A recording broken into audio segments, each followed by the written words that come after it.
भाग 5। अच्छे कामों की सिद्धि में बड़ी देरी लगती है, मगर बुरे कामों की सिद्धि में यह बात नहीं है। जुम्मन को भी बदला लेने का अवसर जल्द ही मिल गया। पिछले साल अलगू चौधरी बटेसर से बैलों की एक बहुत अच्छी गोई मोल ले आए। बैल पछाही जाति के सुंदर बड़े बड़े सींग वाले थे। महीनों तक आसपास के गांव के लोग दर्शन करते रहे। दैव योग से जुम्मन की पंचायत के 1 महीने बाद इस जोड़ी का एक बैल मर गया। जुम्मन ने दोस्तों से कहा, यह दगाबाजी की सजा है। इंसान सब्र भले कर ले, पर खुदा नेक बद सब देखता है। अलगू को संदेह हुआ कि जुम्मन ने बैल को विष दिला दिया है। चौधराइन ने भी जुम्मन पर ही इस दुर्घटना का दोषारोपण किया। उसने कहा, जुम्मन ने कुछ कर करा दिया है। चौधराइन और करीमन में इस विषय पर एक दिन खूब ही वाद विवाद हुआ। दोनों देवियों ने शब्द बाहुल्य की नदी बहा दी। व्यंग, व्यक्कोक्ति, अन्योक्ति और उपमा आदि अलंकारों में बातें हुई। जुम्मन ने किसी तरह शांति स्थापित की। उन्होंने अपनी पत्नी को डांट डपट कर समझा दिया। वह उसे उस रणभूमि से हटा भी ले गए। उधर अलगू चौधरी ने समझाने बुझाने का काम अपने तर्कपूर्ण सोटे से लिया। अब अकेला बैल किस काम का? इसका जोड़ बहुत ढूंढा गया, पर नहीं मिला। निदान यह सलाह ठहरी कि इसे बेच डालना चाहिए। गांव में एक समझू साहू थे। वह इक्का गाड़ी हाँकते थे। गांव के गुड़ घी लाद कर मंडी ले जाते थे। मंडी से तेल नमक भर लाते और गांव में बेचते। इस बैल पर उनका मन लहराया। उन्होंने सोचा, यह बैल हाथ लग जाए तो दिन भर में बेखटके 3 खेप हो। आजकल एक खेप में ही लाले पड़े हैं। बैल देखा, गाड़ी में दौड़ाया, बाल भौरी की पहचान कराई, मोल तोल किया और उसे लाकर द्वार पर बांध ही दिया। 1 महीने में दाम चुकाने का वादा ठहरा। चौधरी को भी गरज थी ही घाटे की परवाह न की। समझू साहू ने नया बैल पाया तो लगे उसे रगेदने। वह दिन में 3-3, 4-4 खेप करने लगे। न चारे की फिक्र थी, न पानी की, बस खेपों से काम था। मंडी ले गए, वहां कुछ रूखा सूखा सामने डाल दिया। बेचारा जानवर अभी दम भी न लेने पाया था कि फिर जोत दिया। अलगू चौधरी के घर था तो चैन की बंसी बजती थी। बैल राम छठे छमाहे कभी बहाली में जोते जाते थे। खूब उछलते कूदते और कोसों तक पैदल चले जाते थे। वहां बैल राम का रातिब था। साफ पानी, दली हुई अरहर की दाल और भूसे के साथ खली, और यही नहीं, कभी कभी घी का स्वाद भी चखने को मिल जाता था। शाम सवेरे एक आदमी खरहरे करता, पूछता और सहलाता था। कहाँ वह सुख चैन, कहाँ यह 8 पहर कड़ी खपत। महीने भर ही में वह पिस सा गया। इक्के का यह जुआ देखते ही उसका खून सूख जाता था। एक एक पग चलना दूभर था। हड्डियां निकल आई थी, पर था वह पानीदार, मार भी बर्दाश्त न थी। एक दिन चौथी पहर में साहू जी ने दूना बोझ लादा। दिन भर का थका जानवर पैर न उठते थे, पर साहू जी कोड़े फटकारने लगे। बस फिर क्या था, बैल कलेजा तोड़कर चला।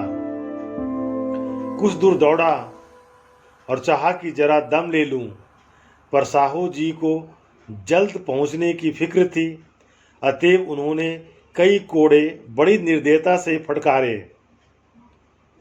बैल ने एक बार फिर जोर लगाया, पर अब की बार शक्ति ने जवाब दे दिया। वह धरती पर गिर पड़ा और ऐसा गिरा कि फिर न उठा। साहू जी ने बहुत पीटा, टांग पकड़कर खींचा, नथनों में लकड़ी ठूंस दी, पर कहीं मृतक भी उठ सकता है। तब साहू जी को कुछ शक हुआ। उन्होंने बैल को गौर से देखा, खोलकर अलग किया और सोचने लगे कि गाड़ी कैसे घर पहुंचे। बहुत चीखे चिल्लाए, पर देहात का रास्ता बच्चों की आंख की तरह सांझ होते ही बंद हो जाता है। कोई नजर न आया, आसपास कोई गांव भी न था। मारे क्रोध के उन्होंने मरे हुए बैल पर और दुर्रे लगाए और कोसने लगे। अब भागे, तुझे मरना ही था तो घर पहुंचकर मरता, ससुरा बीच रास्ते में ही मर गया। अब गाड़ी कौन खींचे। इस तरह साहू जी खूब जले भुने। कई बोरे गुड़ और कई पीपे घी उन्होंने बेचे थे। 200-250 रुपये कमर में बंधे थे। इसके सिवा गाड़ी पर कई बोरे नमक थे, अतएव छोड़कर जा भी न सकते थे। लाचार होकर गाड़ी पर ही लेट गए। वहीं रत जगा करने की ठान ली। चिलम पी गया, फिर हुक्का पिया। इस तरह साहू जी आधी रात तक नींद को बहलाते रहे। अपनी जान में तो वह जागते ही रहे, पर पौ फटते ही जो नींद टूटी और कमर पर हाथ रखी तो थैली गायब। घबराकर इधर उधर देखा तो कई कनस्तर तेल भी नदारत। अफसोस में बेचारे ने सिर पीट लिया और पछाड़ खाने लगा। प्रातःकाल रोते बिलखते घर पहुंचे।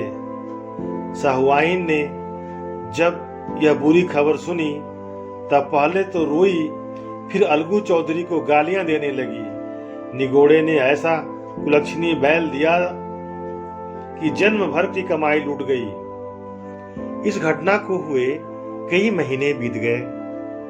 अलगू जब अपने बैल का दाम मांगते तब साहू और सहुआइन दोनों ही झल्लाए हुए कुत्ते की तरह चढ़ बैठते और अंड संड बकने लगते।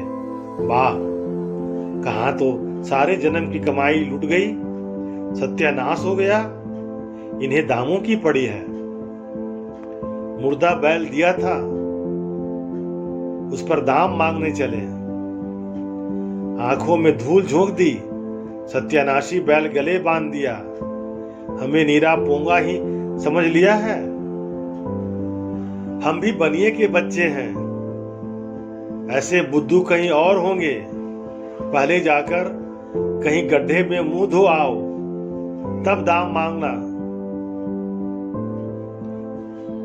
न जी मानता तो हमारा बैल खोलकर ले जाओ।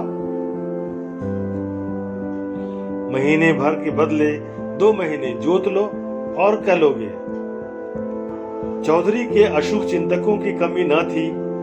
ऐसे अवसर पर वे भी एकत्र हो जाते और साहू जी के बहाने की पुष्टि करते, परंतु 150 रुपये से इस तरह हाथ धो लेना आसान न था। एक बार वह भी गर्म पड़े। साहू जी बिगड़कर लाठी ढूंढने चले गए। अब सहुआइन ने मैदान लिया। प्रश्नोत्तर होते होते हाथापाई की नौबत आ पहुंची। साहुआइन ने घर में घुसकर किवाड़ बंद कर लिए। शोरगुल सुनकर गांव के भले मानस घर से निकले। वह परामर्श देने लगे कि इस तरह से काम न चलेगा, पंचायत कर लो, कुछ तय हो जाए, उसे स्वीकार कर लो। साहू जी राजी हो गए। अलगू ने भी हामी भर ली। भाग 6। पंचायत की तैयारियां होने लगी। दोनों पक्षों ने अपने अपने दल बनाने शुरू किए। इसके बाद तीसरे दिन इसी वृक्ष के नीचे पंचायत बैठी। वहीं संध्या का समय था। खेतों में कौवे पंचायत कर रहे थे। विवादग्रस्त विषय था कि मटर की फलियां पर उनका कोई स्वत्व है या नहीं, और जब तक यह प्रश्न हल न हो जाए तब तक वे रखवाले की पुकार पर अपनी अप्रसन्नता प्रकट करना आवश्यक समझते थे। पेड़ों की डालियों पर बैठी शुक मंडली में यह प्रश्न छिड़ा हुआ था कि मनुष्यों को उन्हें वे सुरौबत कहने का क्या अधिकार है, जब उन्हें स्वयं अपने मित्रों से दगा करने में भी संकोच नहीं होता। पंचायत बैठ गई तो रामधन मिश्र ने कहा, अब देरी क्या है, पंचों का चुनाव हो जाना चाहिए। बोलो चौधरी, किस किस को पंच बदते हो? अलगू ने दीन भाव से कहा, समझू साहू ही चुन ले। समझू खड़े हुए और कड़क कर बोले, मेरी तरफ से जुम्मन शेख। जुम्मन का नाम सुनते ही अलगू चौधरी का कलेजा धक धक करने लगा, मानो किसी ने अचानक थप्पड़ मार दिया हो। रामधन अलगू के मित्र थे।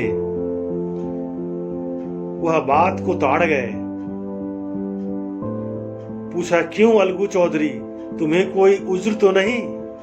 चौधरी ने निराश होकर कहा, नहीं, मुझे क्या उज्र होगा। अपने उत्तरदायित्व का ज्ञान बहुधा हमारे संकुचित व्यवहारों का सुधारक होता है।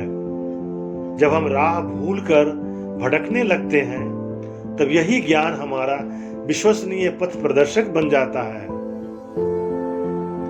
पत्र संपादक अपनी शांति कुटी में बैठा हुआ कितनी धृष्टता और स्वतंत्रता से अपनी प्रबल लेखनी से मंत्रिमंडल पर आक्रमण करता है, परंतु ऐसे अवसर आते हैं जब वह स्वयं मंत्रिमंडल में सम्मिलित होता है।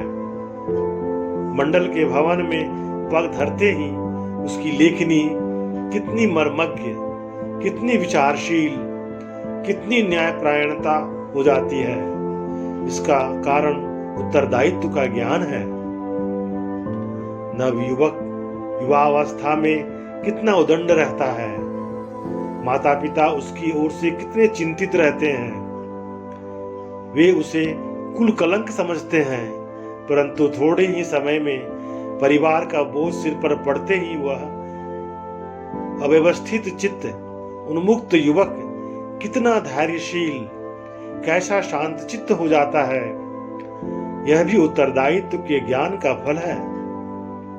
जुम्मन शेख के मन में भी सरपंच का उच्च स्थान ग्रहण करते ही अपनी जिम्मेदारी का भाव पैदा हुआ। सोचने लगा, मैं इस वक्त न्याय और धर्म के सर्वोच्च आसन पर बैठा हूं। मेरे मुंह से इस समय जो कुछ निकलेगा वह देववाणी के सदृश है, और देववाणी में मेरे मनोविकारों का कदापि समावेश न होना चाहिए। मुझे सत्य से जौ भर भी टलना उचित नहीं है। पंचों ने दोनों पक्षों से सवाल जवाब करने शुरू किए। बहुत देर तक दोनों दल अपने अपने पक्ष का समर्थन करते रहे। इस विषय में तो सब सहमत थे कि समझू को बैल का मूल्य देना चाहिए, परंतु वो महाशय इस कारण रियायत करना चाहते थे कि बैल के मर जाने से समझू को हानि हुई। इसके अतिरिक्त 2 सभ्य मूल के अतिरिक्त समझू को दंड भी देना चाहते थे, जिससे फिर से किसी को पशुओं के साथ ऐसी निर्दयता करने का साहस न हो सके। अंत में जुम्मन ने फैसला सुनाया, अलगू चौधरी और समझू साहू, पंचों ने तुम्हारे मामले में अच्छी तरह विचार किया। समझू को उचित है कि बैल का पूरा दाम दें। जिस वक्त उन्होंने बैल लिया उसे कोई बीमारी न थी। अगर उसी समय दाम दे दिए जाते तो आज समझू उसे फिर लेने का आग्रह न करते। बैल की मृत्यु केवल इस कारण हुई कि उससे बड़ा कठिन परिश्रम लिया गया और उसके दाने चारे का कोई प्रबंध न किया गया। रामधन मिश्र बोले, समझू ने बैल को जानबूझकर मारा है, अतएव उससे दंड लेना चाहिए। जुम्मन बोले, यह दूसरा सवाल है, हमको इससे कोई मतलब नहीं। झगड़ू साहू ने कहा, समझू के साथ कुछ रियायत होनी चाहिए। जुम्मन बोले, यह अलगू चौधरी की इच्छा पर निर्भर है। यह रियायत करे तो उसकी भलमानसी। अलगू चौधरी फूले न समाये, उठ खड़े हुए और जोर से बोले, पंच परमेश्वर की जय। इसके साथ ही चारों ओर से प्रतिध्वनि हुई, पंच परमेश्वर की जय। यह मनुष्य का काम नहीं है। पंच में परमेश्वर वास करते हैं, यह उन्हीं की महिमा है। पंच के सामने खोटे को कौन खड़ा कर सकता है। थोड़ी देर बाद जुम्मन अलगू के पास आए और उसके गले लिपटकर बोले, भैया, जब से तुमने मेरी पंचायत की तब से मैं तुम्हारा प्राणघातक शत्रु बन गया था, पर आज मुझे ज्ञात हुआ कि पंच के पद पर बैठकर न कोई किसी का दोस्त है न दुश्मन। न्याय के सिवा उसे और कुछ नहीं सूझता। आज मुझे विश्वास हो गया कि पंच की जुबान से खुदा बोलता है। अलगू रोने लगे। इस पानी से दोनों के दिलों का मैल घुल गया। मित्रता की मुरझाई हुई लता फिर से हरी हो गई। इति श्री।